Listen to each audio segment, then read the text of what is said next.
Woo! Made it to camp. I'm in Falcon Lake, Manitoba. Biked from, my collar is still up.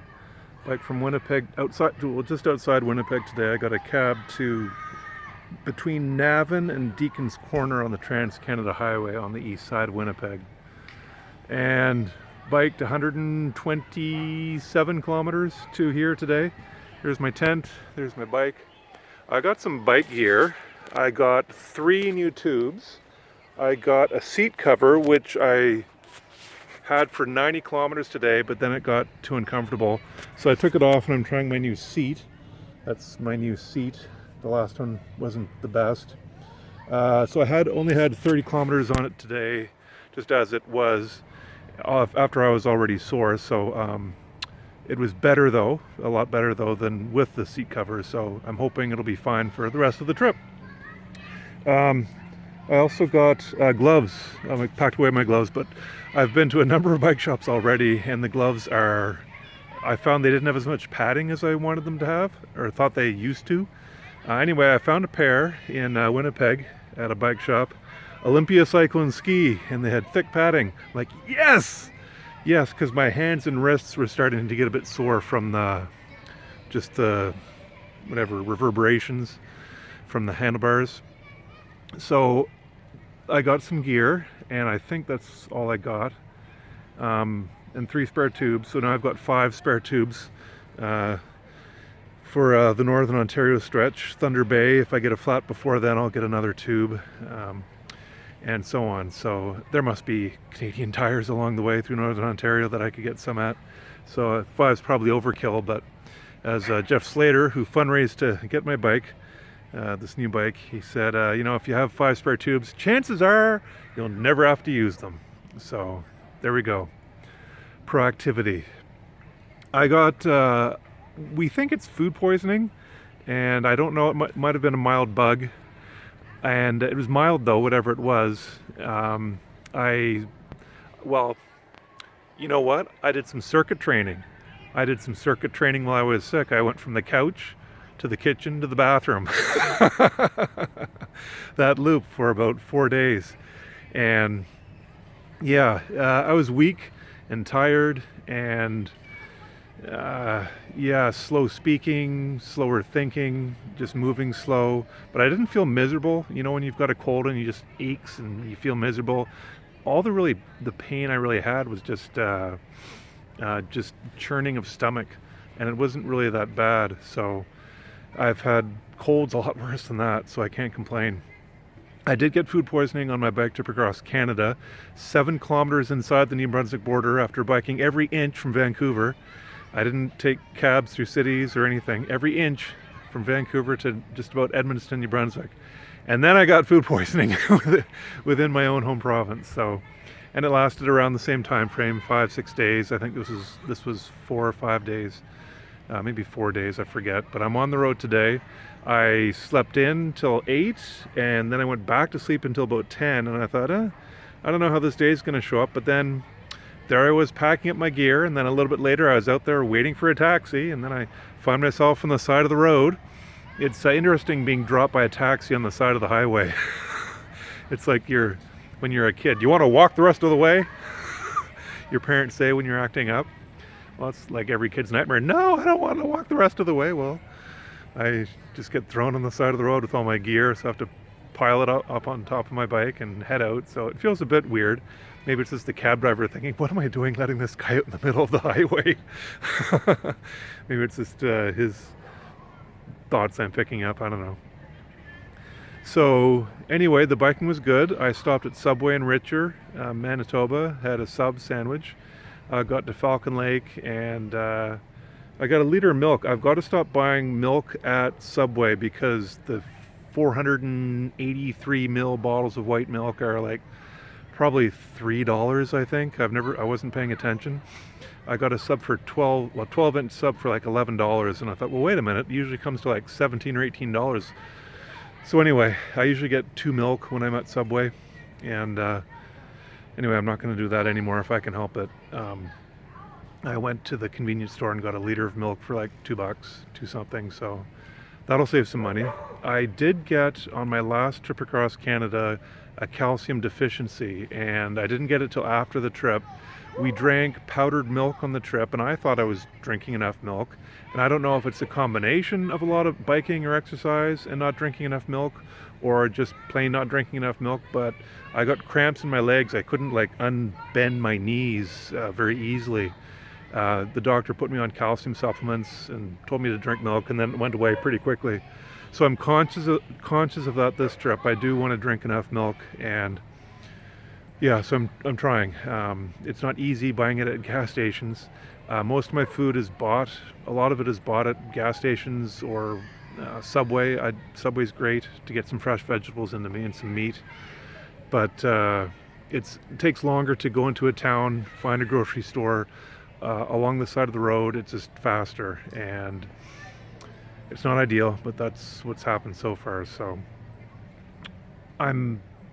so I met with Peer Connections Manitoba. I interviewed them. That's one of the groups I'm trying to encourage people to donate to.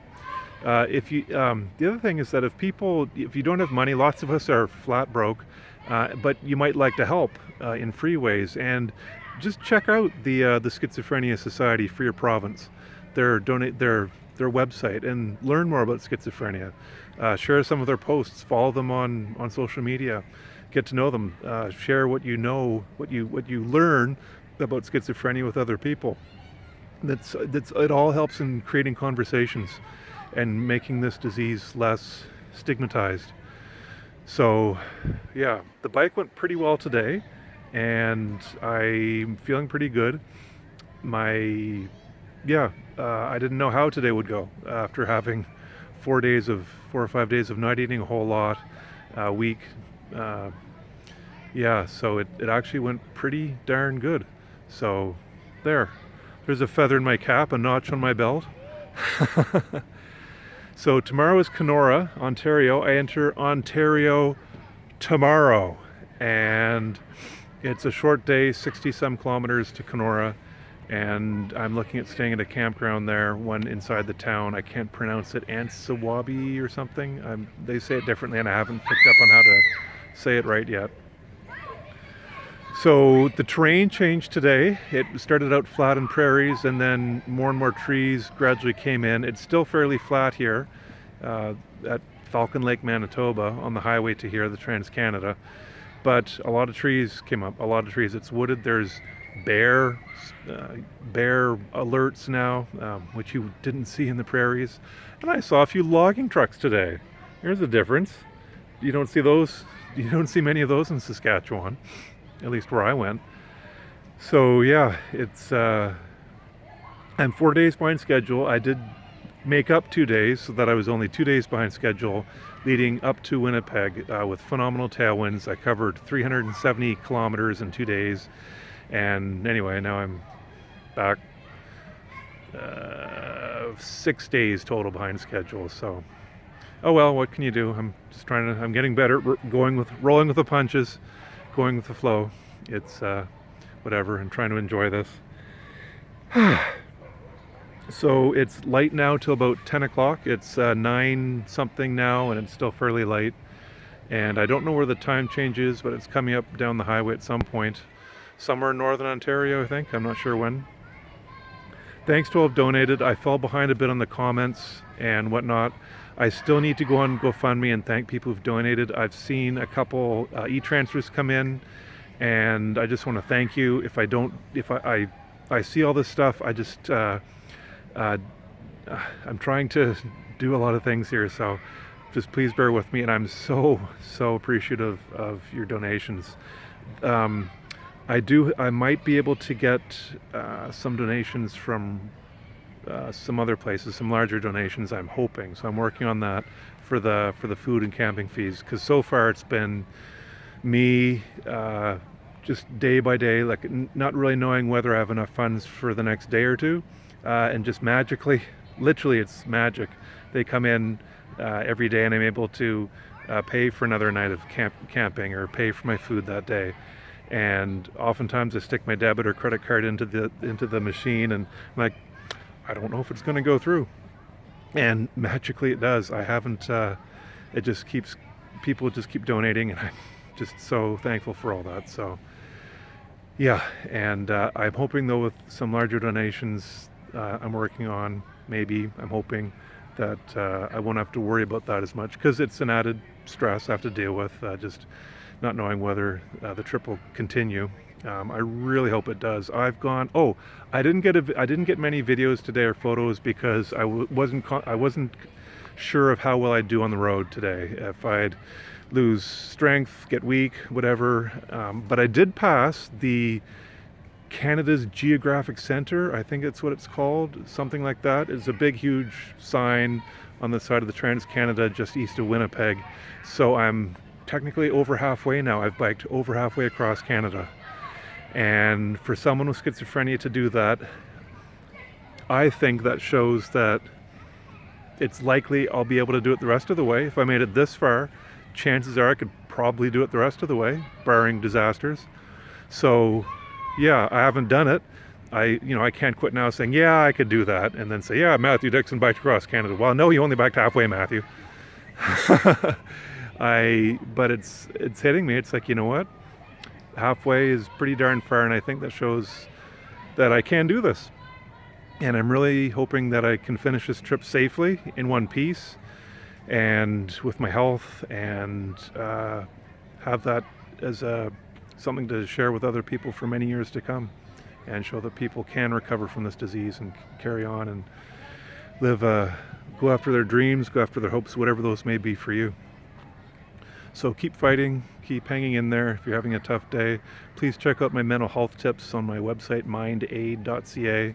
They're my best books and articles, resources that I've found over almost 30 years of scouring the internet and bookstores for tips on how to get myself better.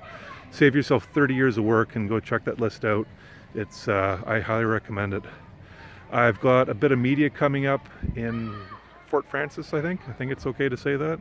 I did an interview, I don't know when it will come out, but when I hit Fort Frances, they said I can get a photo with them, and yeah, so thanks so much, everybody. I'll leave it here. It's getting a bit of a long video, so thanks so much for all your help and support, and I'm back on the road again, back in business. Thanks so much. See ya.